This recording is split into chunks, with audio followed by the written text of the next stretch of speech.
Salut à tous, Steve, supporter of Marseille. On va débriefer ce match nul OM Salzbourg, 6e match de phase de poule d'Europa League. C'est parti. Bon, tout d'abord, j'espère que tout le monde va bien. On va commencer par l'ambiance et je vais passer mon petit coup de pompe, petit coup de gueule. 22 000 supporters un jeudi soir en Europa League avec le froid. Je trouve que c'est plus que bien. Il y a des stades en Ligue 1 qui ne remplissent jamais, qui n'ont jamais 22 000 personnes dans leur stade, malgré la capacité qu'ont leur stade, voire plus.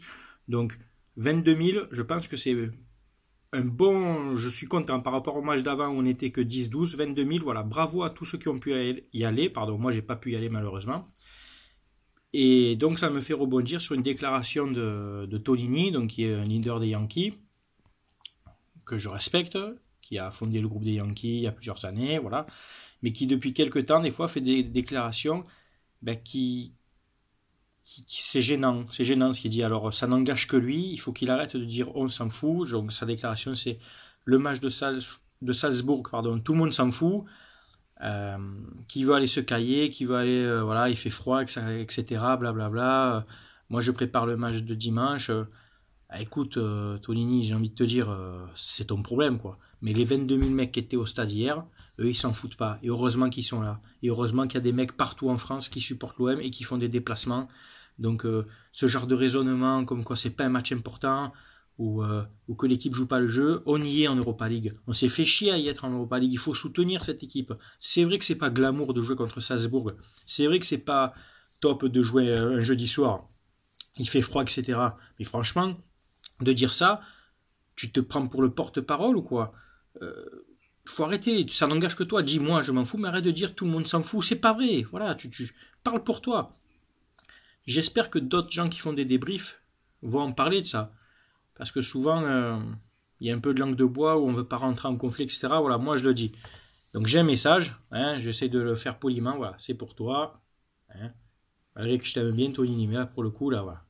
C'est gentil, mais... Bon, on va parler du jeu. 4-2-3-1 classique, je vais faire vite. Mandat dans le début, bon, pas grand chose à faire. 2-3 arrêts qui a été présent, pas de problème. Rami Rolando, ça a été très costaud, surtout Rami. Très bon match de Rami que j'ai mis dans mes bestes. A récupéré beaucoup de ballons, a bien relancé, très bonne relance de Rami, et même a essayé quelquefois d'apporter le surnombre offensivement. Vraiment un top match de Rami, toujours régulier, toujours sérieux, toujours appliqué. Voilà, s'il continue comme ça, j'espère vraiment qu'il ira à la Coupe du Monde parce qu'il mérite. Rolando, sérieux aussi, bon match aussi, au marquage, propre. Voilà, c'était solide, quoi. Une ou deux incursions des Autrichiens, mais sinon, à part ça, c'était costaud. D'ailleurs, l'équipe de Salzbourg, qui malgré être déjà qualifiée et sûre d'être premier, quand même joué le match à fond, quand même. Sakai qui a joué à gauche pour remplacer Amavi suspendu. Bon match de Sakai pour un joueur qui n'est normalement pas à son poste. Très peu de montée offensive puisque peut-être moins à l'aise du fait d'être à gauche, mais qui a bien couvert son couloir, qui a bien défendu et qui a bien couvert dans l'axe, dans le dos de Rami Rolando quand ça partait. Donc voilà, qui a comblé ses espaces, tout comme Bounassar. Donc j'arrive sur Bounassar qui a très bien couvert dans l'axe aussi pour des fois couvrir Rami de ses montées, mais qui surtout, Bounassar a très bien défendu dans son couloir et qui surtout a apporté énormément offensivement. On a vu un Bounassar vraiment vif, vraiment dynamique sur son couloir, avec beaucoup de percussions, qui a tenté beaucoup de choses, qui a tenté des frappes cadrées. Il lui manquait pas grand chose pour mettre son but ou délivrer sa passe décisive, donc voilà, j'ai mis dans mes bestes aussi. Bravo Bounassar. Le milieu de terrain, Gustavo, c'est régulier, c'est costaud, c'est pas son meilleur match, mais au vu du match, qui n'était pas un top match dans l'ensemble, à regarder, c'était pas beau. Lui a fait sa part encore, à récupérer des ballons, à essayer de distribuer le jeu. Voilà, classique, du bon Gustavo.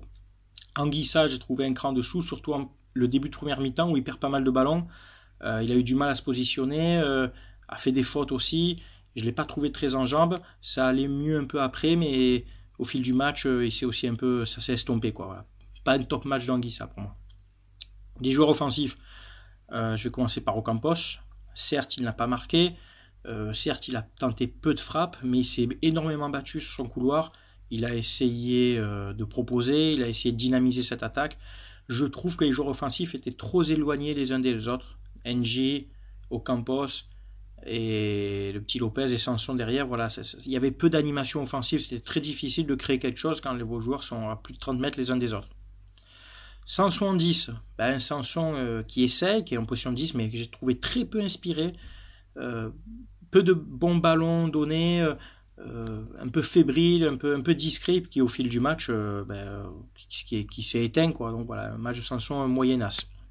Lopez à droite, Lopez, je résume son match à une frappe. La belle frappe qu'il met en deuxième mi-temps. Hormis ça, certains vont me dire qu'il joue pas à son poste. Certes, il n'est pas ailier droit. Certes, en face, il y a du gabarit. Ça joue physique aussi à Salzbourg. Mais à un moment donné, quand tu as ta technicité de ballon, tu dois quand même arriver à donner quelques bons ballons. Arriver à essayer de proposer, de décaler, de faire des appels, de prendre les intervalles. Chose que Lopez n'a pas trop su faire. Je l'ai très peu trouvé dans ce match. Je l'ai pas trouvé très à son avantage. Très peu disponible. Voilà quoi. Pas un bon match de Lopez. J'ai mis dans mes bides. Et enfin NJ, je suis mitigé parce que il a fait des belles courses, il a dribblé, il a percuté, mais après il y a trop de maladresse, il y a trop de déchets, des mauvais choix. Clinton, voilà, j'ai mis dans mes bides à cause de ces mauvais choix qui surtout en deuxième mi-temps a complètement disparu des radars aussi quoi. Alors est-ce que c'était des consignes du coach de pas trop forcer pour préparer le match de dimanche, puisqu'un match nul nous suffisait, je sais pas. Alors c'est vrai qu'après on n'est pas dans le vestiaire, on sait pas ce qui se passe. Mais j'ai trouvé une équipe pas trop engagée offensivement et avec une faible animation offensive dans le jeu. Voilà, on dirait qu'on cherchait pas tellement à pousser pour marquer quoi. Voilà. Après les remplaçants, Germain qui a tenté un peu, pareil, a eu très peu de ballons, bon, qui a essayé de se battre sans plus. Payet qui a fait on va dire une rentrée correcte. Il était frais, il a un petit peu percuté, un petit peu provoqué, il a essayé de donner quelques ballons, bon voilà, sans plus quoi. Et le dernier remplaçant, j'ai oublié qui c'est, voilà, bref, bon, c'est pas grave. C'est tout pour le débrief, voilà, il n'y a rien à dire de plus. On se voit pour lundi matin pour le match OM Saint-Etienne, avec un stade bien rempli, bien bouillant. C'est dommage, les supporters stéphanois ne seront pas là. Moi je suis contre ce genre de sanctions, moi je suis pour la liberté de déplacement des ultras et les Stéphanois ne sont pas là et c'est bien dommage. Tonini sera là, lui par contre, oui, c'est dimanche soir, c'est Saint-Etienne. Tonini sans rancune, mais évite quand même ce genre de déclaration, je trouve que ça fait un peu tâche, surtout que ça n'engage que toi. Allez, ciao tout le monde, bon week-end et à lundi. Ciao tout le monde.